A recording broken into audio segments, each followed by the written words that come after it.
El mensaje ha sido bastante claro y determinado, pero igual quiero mostrarles este primer tuit de María Elvira Salazar el día de hoy.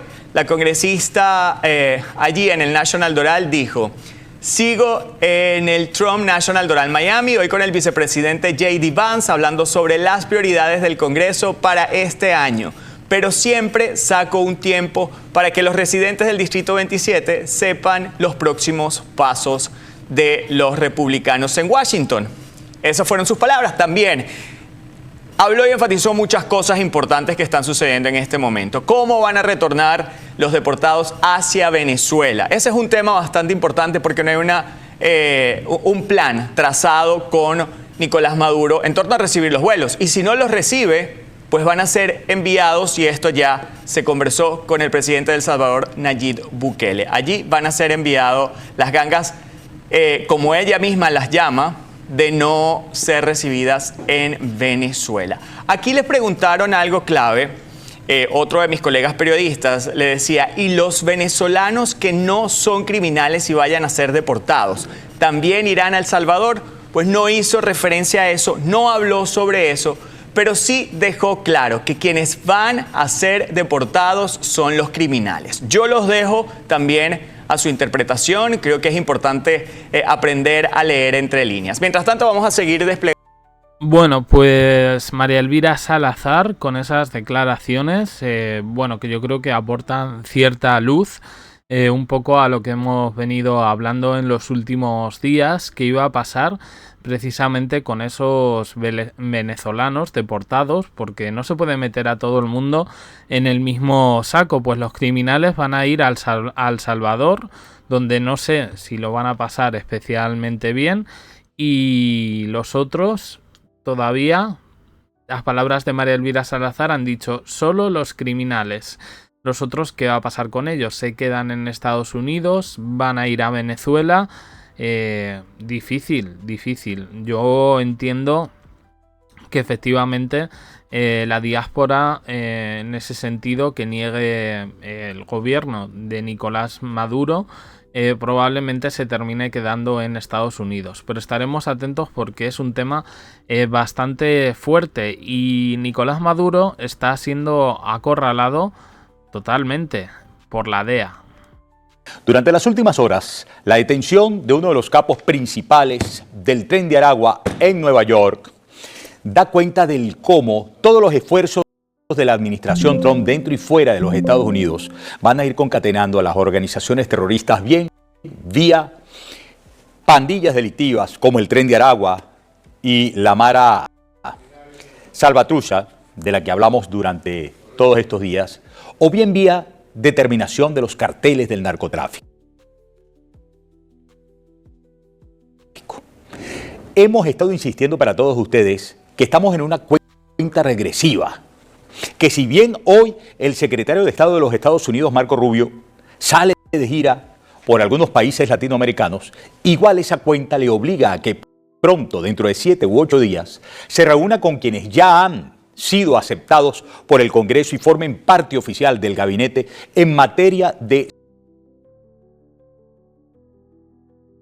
defensa y relaciones internacionales, igual que justicia, para de una vez por todas armar el cuadro de cuáles son las organizaciones y las particularidades que pueden ser designadas por el gobierno de Donald Trump como terroristas globales y en consecuencia conciten la acción inmediata de las agencias o de contratados por las agencias o de las fuerzas regulares, según la determinación que se haga en ese momento, de los Estados Unidos. Bueno, aquí os he dejado al lado del video esa imagen que es el cartel oficial. Está, bueno, es una imagen de la BBC News, pero es el cartel de la DEA de recompensa por Nicolás Maduro, por información que lleve a su arresto unos 15 millones de dólares. Una auténtica barbaridad.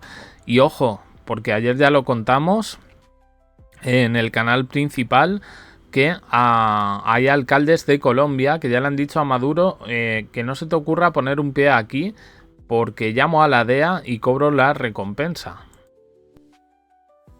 Esto no es una fantasía. Esto forma parte del eslogan aquel de lograr la construcción de una paz, que últimamente es adjetivada con una paz duradera, fuerte, sólida, desde la fuerza. Desde la fuerza. El presidente Gustavo Petro, hace apenas unas horas, después de quitarse de encima el pesar de su propia metida de pata durante el fin de semana en el escarceo con Donald Trump por el asunto de los migrantes colombianos deportados a sus países de origen, con las mismas que despreció la oferta de Nicolás Maduro de hacer frente común con él para defenderse del ofensivo Donald Trump, lanzó al ambiente del mundo, al conocimiento del mundo en medio de la catástrofe humanitaria del Catatumbo, una acusación directamente a la línea de flotación del régimen dictatorial venezolano, que creo yo no puede pasar por debajo de la mesa y todos debemos tener muy en cuenta. Que además de haber permitido Nicolás Maduro en Venezuela una ocupación de agentes del terrorismo, de agentes cuyos objetivos militares son contrarios, enemigos de hecho a los Estados Unidos, ahora se haya convertido por conducto del narcotráfico en un país invasor del vecino, es decir, de Colombia, ya es el colmo de los colmos. La bomba de tiempo está activada. Vamos con nuestro reel a la cuenta de 1, de 2 y de 3. Venga. Las declaraciones del presidente Gustavo Petro sobre la presencia de una fuerza extranjera en la crisis humanitaria del Catatumbo remarca ante el mundo la alianza del régimen de Nicolás Maduro con la narcoguerrilla del ELN para la disputa con disidencias de la FARC y más aún con el ejército regular de Colombia del dominio de una zona en la que más de 40.000 hectáreas de cultivo de coca tienen entre sus más importantes clientes al Cartel de los Soles, la organización narcotraficante que tiene por particularidad definida por la DEA y por el organismo de las Naciones Unidas que ve de narcotráfico y crimen organizado, tener a sus capos mayores, Nicolás Maduro y Diosdado Cabello, al mismo tiempo siendo presidente y ministro más influyente del aparato estatal que han secuestrado en Venezuela para convertir al país en santuario propio y de sus aliados, con una unión de grupos militares y policiales, además de pandillas en todo el territorio, haciéndoles de escoltas armados como jamás estuvo armada una banda delincuencial. En Venezuela se trata de las armas de aire, tierra y mar de la República.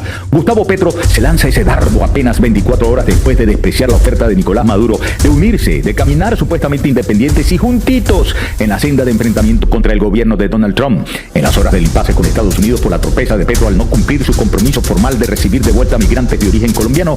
La oferta del dictador Maduro tratando de darse una colita en la crisis causó en Washington la risa de quien advierte el desespero de su enemigo, y de eso hicieron saber con claridad al equipo colombiano, canciller Murillo a la cabeza, que trataba de enderezar el entuerto del aparentemente intoxicado presidente Petro. Así que el gobierno de Colombia con este Nicolás Maduro tan oliendo a pinche narco presidiario ni a la esquina. El secretario de Estado Marco Rubio inicia ya su gira por América Latina. El nuevo secretario de Defensa Pete Hegseth toma ya su oficina en Pentágono. El nuevo jefe de la CIA, John Ratcliffe, se concentra en hacer su plan para calibrar las amenazas de Rusia, China e Irán, sus aliados en América y muy especialmente las pandillas y los carteles. Parece que el régimen tiene comprados todos los tickets y solo falta saber la fecha de la rifa, así hoy Maduro finja risa. ¡Tabú! Bueno, brutal reel de Miguel Ángel Rodríguez.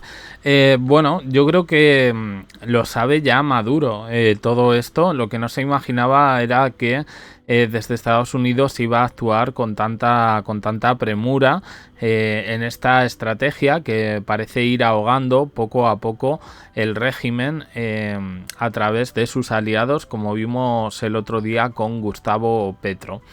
Lo cierto es que cada vez están saliendo más pruebas.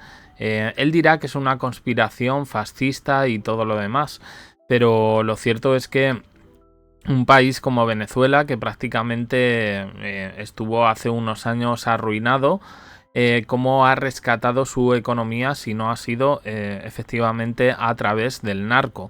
Y esos pactos que tiene con Colombia, pues eso, se está hablando del Tren de Aragua, de la ELN, del Cartel de los Soles, en fin, yo creo que lo tiene bastante crudo para salir Nicolás Maduro de todo esto. Y ojo también, no perdamos de vista que Donald Trump planea, lo que pasa es que no sé si lo puede hacer solo y desde su posición de presidente de los Estados Unidos, en decisión unilateral, ampliar un poco las penas por delitos, y con esto estaríamos hablando de rescatar algunas cosas que hoy en día irían en contra de los derechos humanos. Estoy hablando de la pena de muerte, estoy hablando de, en fin, cosas que van un poquito más allá y que sería un poco a lo que se enfrentaría alguien como Nicolás Maduro. La cosa, como digo, está fuerte y vamos a ver un poco cómo evoluciona.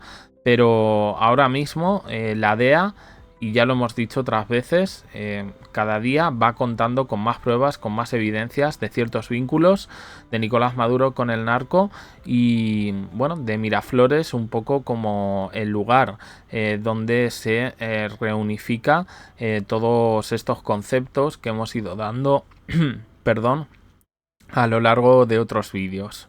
La ELN, el cártel de los soles, el tren de Aragua. Difícil lo tiene Nicolás Maduro para salir de esta. En fin, opiniones en comentarios, suscribiros, campanita, un me gusta en apoyo al canal y os dejo aquí con más vídeos y en el canal principal Jack de Corazones. Gracias por estar ahí y perdonad la voz.